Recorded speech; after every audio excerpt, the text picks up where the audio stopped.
नमस्कार, मैं हूँ अर्चना चौधरी, हिंदी प्रवक्ता। और आज हम करेंगे कक्षा 11वीं की एनसीईआरटी की पुस्तक आरोह भाग 1 का पाठ मीरा के पद के प्रश्नोत्तर। बच्चों, पिछले वीडियो में हमने मीरा के पद की सह प्रसंग व्याख्या समझी। अगर आपने वो वीडियो नहीं देखा है तो आप वो वीडियो देख लीजिए, और अगर देख लिया है तो आपको ये प्रश्नोत्तर थोड़े आसान हो जाएंगे। तो शुरू करते हैं इसके प्रश्नोत्तर। तो पहला प्रश्न है, मीरा ने कृष्ण की उपासना किस रूप में की है? यह रूप कैसा है? इसका उत्तर है, मीरा ने कृष्ण की उपासना सगुण ईश्वर के रूप में की है। जैसे मैंने पहले भी आपको बताया कि ईश्वर के दो रूप माने गए हैं, एक सगुण और एक निर्गुण। सगुण वो होता है बच्चों जिसमें ये माना जाता है कि जो ईश्वर है वो मनुष्य के रूप में जन्म लेता है, यानी ईश्वर का एक सात्विक और एक साकार रूप माना गया है। और निर्गुण वह होता है जिसमें ये माना जाता है कि ईश्वर का कोई आकार या प्रकार नहीं होता, उसे सिर्फ अनुभव किया जा सकता है। तो मीरा ने सगुण ईश्वर, क्योंकि उन्होंने भगवान श्री कृष्ण की उपासना की है, तो ईश्वर का एक उन्होंने ऐसा रूप माना है जो साकार है, जो श्री कृष्ण के एक मनुष्य के रूप में उत्पन्न हुए हैं। तो उस रूप में उनकी उपासना की है उन्होंने। मीरा ने उन्हें अपना पति मान लिया है। और मीरा के प्रभु कौन से हैं? जिन्होंने पर्वत को धारण किया है और जो गायों के पालक हैं। मीरा के जो पति हैं, यानी जो उनके ईश्वर हैं, उनके सिर पर मोर का मुकुट है और मीरा उनके सामने घुंघरू बांधकर नृत्य करती है। मीरा के प्रभु ऐसे हैं जो सहज साधना अर्थात आसानी से प्राप्त हो जाते हैं, और वे अनश्वर हैं। अनश्वर होता है जिसका कभी भी नाश नहीं होता। यहाँ बच्चों, पालक का अर्थ है पालने वाले, क्योंकि आपको पता है कि श्री कृष्ण जी के पास बहुत सारी गायें थी, इसीलिए उन्हें गायों के पालक माना जाता है। और उन्होंने पर्वत को अपनी उंगली पर धारण किया था, इसीलिए मीरा ऐसे जो प्रभु हैं उनकी उपासना करती है। अब बच्चों, आपको इसका भाव और शिल्प सौंदर्य बताना है। भाव है कि इन दो पंक्तियों में मूल भाव क्या है, किस चीज को, किस भाव को मीरा प्रकट कर रही है, और शिल्प सौंदर्य की भाषा कैसी है, इसका रस कैसा है, ये सब आपको बताना है। तो पंक्तियां हैं, असवन जल सींची सींची प्रेम बेली बोई, अब ते बेली फैली गई अनद फल होई। अब आपने व्याख्या में पढ़ा है कि इन पंक्तियों में मीरा जो है श्री कृष्ण के प्रति अपने अनन्य प्रेम को प्रकट कर रही है। अनन्य होता है बच्चों कि इतना जितना किसी अन्य से न किया हो। तो मीरा का मानना है कि उसने अपने प्रेम के लिए बहुत प्रयास किए हैं, यानी श्री कृष्ण जी के प्रति उनका जो प्रेम है उसको पाने के लिए उन्होंने बहुत कोशिश की है, और अब उसका जो प्रेम है श्री कृष्ण के प्रति पूर्ण रूप से विकसित हो चुका है, यानी चरम सीमा पर पहुंच गया है। और अब श्री कृष्ण की भक्ति में मीरा को आनंद का अनुभव हो रहा है। तो यह है इसका भाव सौंदर्य, यानी मूल भाव आपको बताना है इसमें। अब है शिल्प सौंदर्य। शिल्प सौंदर्य है बच्चों भाषा, जैसे मैंने आपको बताया कि भाषा सहज सरल एवं भावानुकूल है। आप इसमें यह भी लिख सकते हो शब्द विषय के अनुकूल है। और भाषा, जैसे आपको पता है कि मीरा क्योंकि राजस्थान से संबंधित रखती थी, इसीलिए उन्होंने राजस्थानी भाषा का प्रयोग किया है। और उन्होंने श्री कृष्ण के प्रति अपनी अनन्य भक्ति को प्रकट किया है।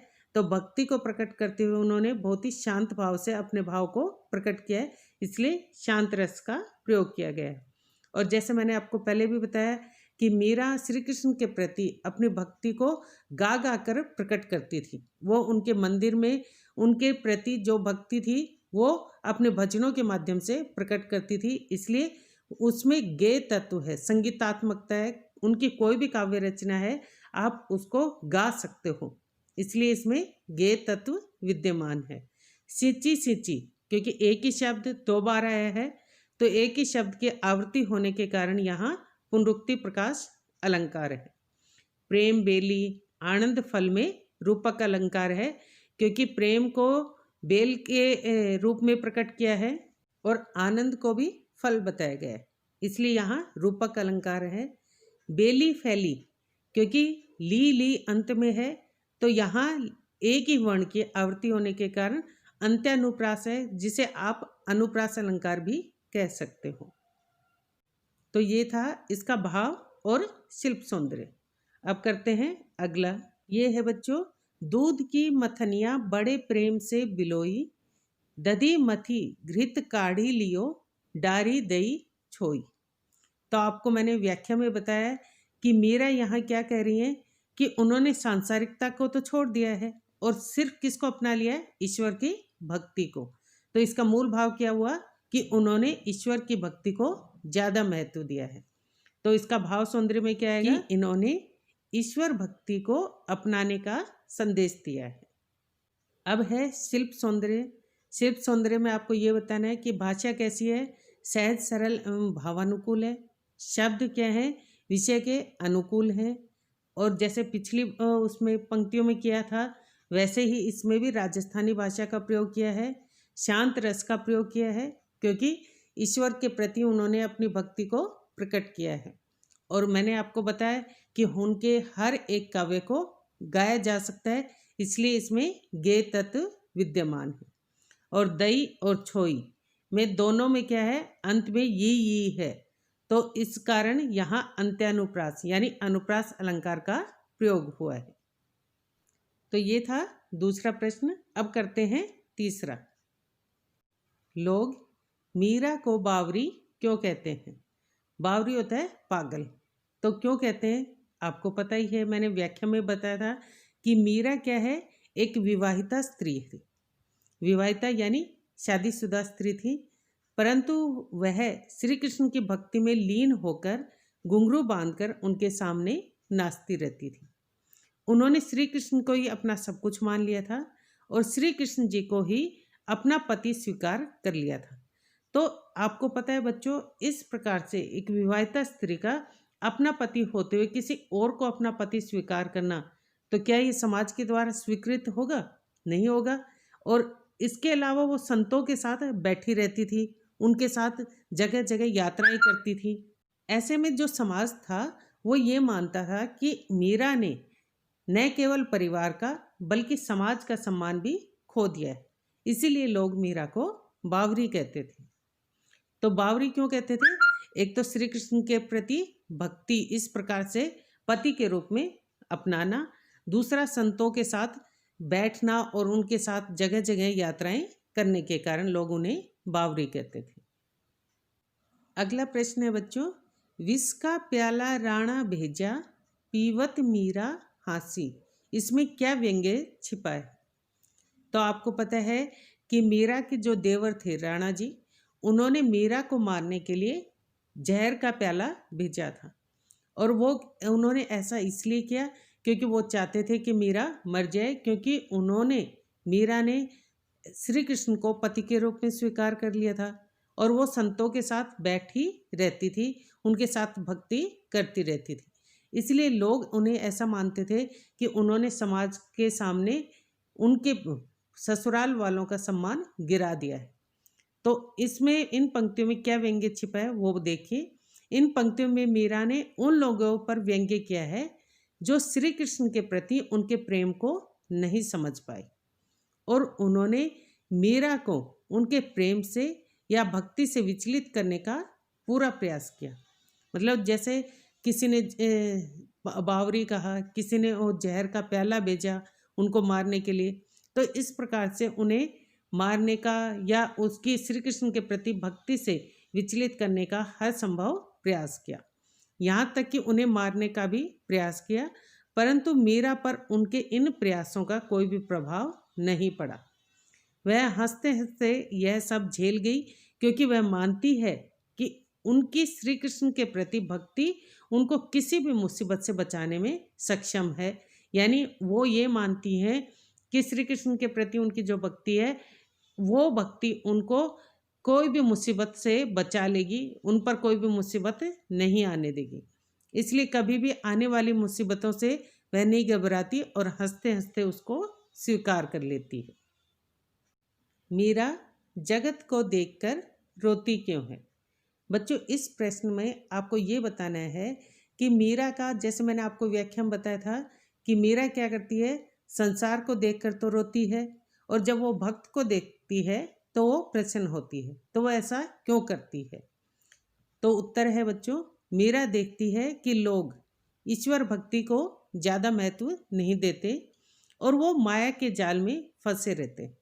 मैंने आपको बताया था माया क्या है कि धन दौलत और सांसारिकता के जो बंधन हैं उनमें फंसे रहते हैं। वे अपने इस महत्वपूर्ण जीवन को व्यर्थ ही गंवा रहे हैं, क्योंकि मीरा का ये मानना है कि ईश्वर भक्ति ही सबसे ज़्यादा महत्वपूर्ण है। ये संसार तो है, नश्वर है, नष्ट हो जाएगा।